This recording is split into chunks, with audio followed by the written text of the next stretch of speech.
বন্ধুরা, এই বর্ষার দিনে যদি এরকম একটা রেসিপি বানানো যায় পুরো অনুষ্ঠান বাড়ির মতন, তাহলে তো পুরো বাড়িতেই জমে যাবে অনুষ্ঠান। তাহলে চলো আমি কি বানিয়েছি তোমরা চট করে দেখে নাও। ভিডিওটা প্রথম থেকে লাস্ট পর্যন্ত দেখার অনুরোধ রইল। আর ভিডিওটা ভালো লাগলে লাইক কমেন্ট শেয়ার করবে, আর একটা লাইক অবশ্যই তোমরা করে দেবে। তাহলে আমি কি বানিয়েছি চলো ভিডিওটা একবার দেখে নাও।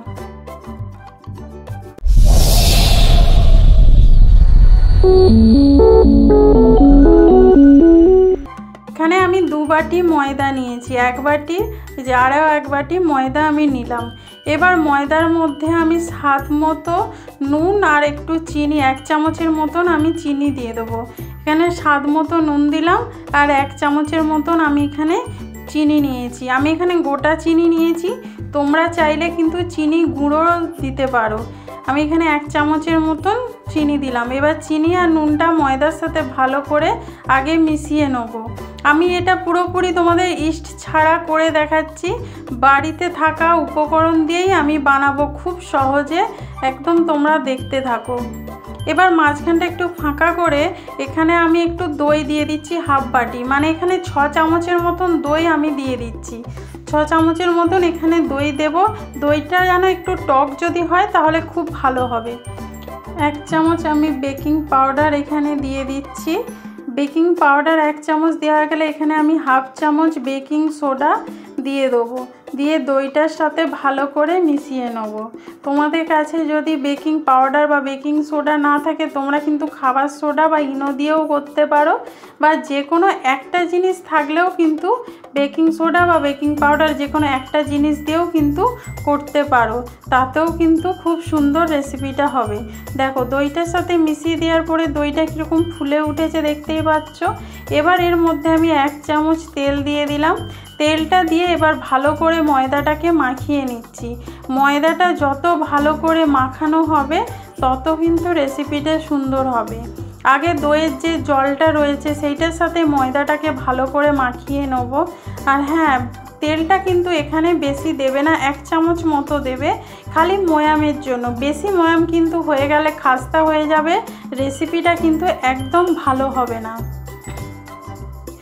এখানে ময়দাটা আমি ভালো করে মাখিয়ে নিয়েছি। এবার অল্প অল্প করে জল দিয়ে আমি একটা সফট ডো বানিয়ে নেব। এখানে অল্প অল্প করে জল দেবে, একদম বেশি জল দিয়ে দিলে কিন্তু নরম হয়ে যাবে, তখন কিন্তু রেসিপিটা একদম পারফেক্ট হবে না। দেখো আমি এখানে অল্প অল্প করে জল দিয়ে মাখিয়ে নিচ্ছি। আর হ্যাঁ বন্ধুরা, তোমাদের তো মনে করাতেই ভুলে গেছি, তোমরা কে কোথা থেকে দেখছো প্লিজ আমাকে কমেন্ট করে জানাও, যাতে আমি তোমাদেরকে ধন্যবাদ জানাতে পারি আমার ভিডিওটা দেখার জন্য। আর যেসব নতুন বন্ধু দেখছো তারা চ্যানেলটা সাবস্ক্রাইব করে নিও, বেল আইকনটা ক্লিক করে দিও নতুন ভিডিও দেখার জন্য। আর একটা লাইক অবশ্যই করে দিও। একটা লাইক কিন্তু আমাকে এগিয়ে নিয়ে যেতে অনেক সাহায্য করে, আর অনেক নতুন নতুন রেসিপি করার কিন্তু ইচ্ছেটা বাড়িয়ে দেয়। এখানে ময়দাটা মাখানো হয়ে গেছে, দেখতেই পাচ্ছ একটু চটচটে ভাব লাগছে, কিন্তু কোনো অসুবিধা নেই। এটা যত মাখানো হবে তত কিন্তু এই চটচটানি ভাবটা কমে যাবে, শুকনো হয়ে যাবে। তোমরা কিন্তু চাইলে হাতে একটু তেল লাগিয়েও এই ময়দাটা মাখাতে পারো, তাহলে কিন্তু আর হাতে জড়িয়ে যাবে না। কিন্তু বন্ধু আমি বলবো এখানে এরকমভাবে 2 মিনিট একটু তোমরা মাখিয়ে নেবে, তাহলে দেখবে খুব সুন্দর রেসিপিটা তৈরি হবে। এরকম মাখাতে মাখাতে পুরো জলটা শুকনো হয়ে যাবে আর হাতে একটুও লেগে আসবে না। এরকমভাবে কিন্তু একটু সময় ধরে মাখাতে হবে। আমরা কিন্তু সবাই বৃষ্টির দিনে একটু লুচি পরোটা খেতে ভালোবাসি, তার মধ্যে যদি বাড়িতে এরকম বেবি নান বানানো যায় তাহলে তো কোনো কথাই হয় না। এইটা তোমরা যে কোনো জিনিসের সাথে কিন্তু খেতে পারো, মাংসর সাথে, পনিরের সাথে, চানা মশলার সাথে, আলুর দমের সাথে খুব সুন্দর লাগে খেতে। দেখো এরকমভাবে আমি মাখিয়ে নিয়েছি, দেখেছো কত আমার চটচটানিটা এখন কমে গেছে, হাতে কিন্তু আর লেগে যাচ্ছে না। এরকমভাবে মাখিয়ে আমি আধ ঘন্টার জন্যে রেখে দেবো। তোমাদের কাছে যদি সময় থাকে তোমরা 1 ঘন্টাও কিন্তু রাখতে পারো। আমি আধ ঘন্টা পর দেখাচ্ছি, দেখো কত ময়দাটা ফুলে গেছে। এবার একটু আমি হাতে করে ময়দাটাকে একটু মাখিয়ে নেবো। এরকম করে মাখিয়ে নিলে ময়দাটা মানে ভেতরে একটা হাওয়া মতো যে থাকে সেইটা বেরিয়ে যায়, আর ময়দাটা একটু মাখালে সুন্দর একটা ডোটা তৈরি হয়ে যায়। সেই জন্য আমি একটু ময়দাটাকে হাতে করে দলে নিচ্ছি, তারপরে আমি ছোট ছোট করে লেচি কেটে নেব। এখানে খুব ছোট সাইজের লেচি কাটবো না, যেহেতু আমি বেবি নান বানাচ্ছি, একটু মোটা ধরনের হবে, সেই জন্য লুচির থেকে আমি একটু বড় সাইজের লেচি কেটে নেব। তোমরা তোমাদের পছন্দ মতো কিন্তু এখানে লেচি কেটে নেবে। আমি এই রকমভাবে সব লেচিগুলো কেটে নিচ্ছি। দেখো একটু বড় সাইজের কিন্তু আমি এখানে লেচি করেছি। এবার এখানে আমি হাতে একটু তেল নিয়েছি, এবার একটা লেচি নিয়ে এই হাতের মধ্যে ভালো করে গোল করে নেব। তারপরে লেচিটার মধ্যে একটু তেল লাগিয়ে আমি এখানে বেলে নিচ্ছি। এই বেলাটা কিন্তু খুব লুচির মতন একদম পাতলা হবে না, এখানে একটু মোটা করে কিন্তু লুচিটা আর কি বেলতে হবে।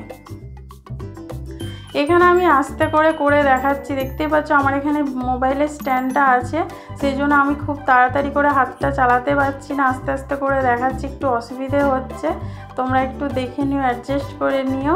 এখানে আমি একটা বেলে নিয়েছি, আমি আরও একটা বেলে দেখাচ্ছি। এরকমভাবে কিন্তু একটু মোটা করে বেলতে হবে, একদম লুচির মতন পাতলা করলে কিন্তু হবে না। দেখো তোমাদেরকে আমি আরও একটা বেলে দেখাচ্ছি। তোমাদের যখন মন চাইবে তখনই কিন্তু তোমরা বানিয়ে নিতে পারবে। এটা ইস্ট ছাড়া খুব সহজে যে এত নরম তুলতুলে নান বানানো যায়, তোমরা না বানালে নিজেরা বুঝতেই পারবে না। একবার অবশ্যই বানিয়ে দেখো। এখানে আমি কড়াতে তেল বসিয়েছি, তেলটা ভালো করে কিন্তু গরম করে নিতে হবে। দেখো এখানে আমি হাই হিটে তেলটা গরম করে নিয়েছি। তেলটা যখন ভালো করে গরম হয়ে গেল তখন কিন্তু আমি লুচিটা এতে দিয়ে দিলাম। এবার একটি ছান্তার সাহায্যে এরকম একটু নাড়িয়ে দিতে হবে, সাইড থেকে তেলটা একটু ওপরের দিকে দেবে, দেখবে কত সুন্দরভাবে কিন্তু ফুলে গেছে। আর যখন খাবে দেখবে ভেতরটা একদম জালিদার তৈরি হয়েছে, ঠিক বিয়েবাড়ি অনুষ্ঠান বাড়ির মতন যেরকম তৈরি হয় সেরকমভাবে কিন্তু এই নানপুরিগুলো রেডি হয়ে যাবে। দেখো কত সহজে কত তাড়াতাড়ি কিন্তু হয়ে গেল। আমাদের একটা রেডি হয়ে গেছে, আমি তোমাদের আরেকটা করে দেখাচ্ছি। দেখো এখানে আমি তেলের মধ্যে আরেকটা লুচি দিয়ে দিচ্ছি।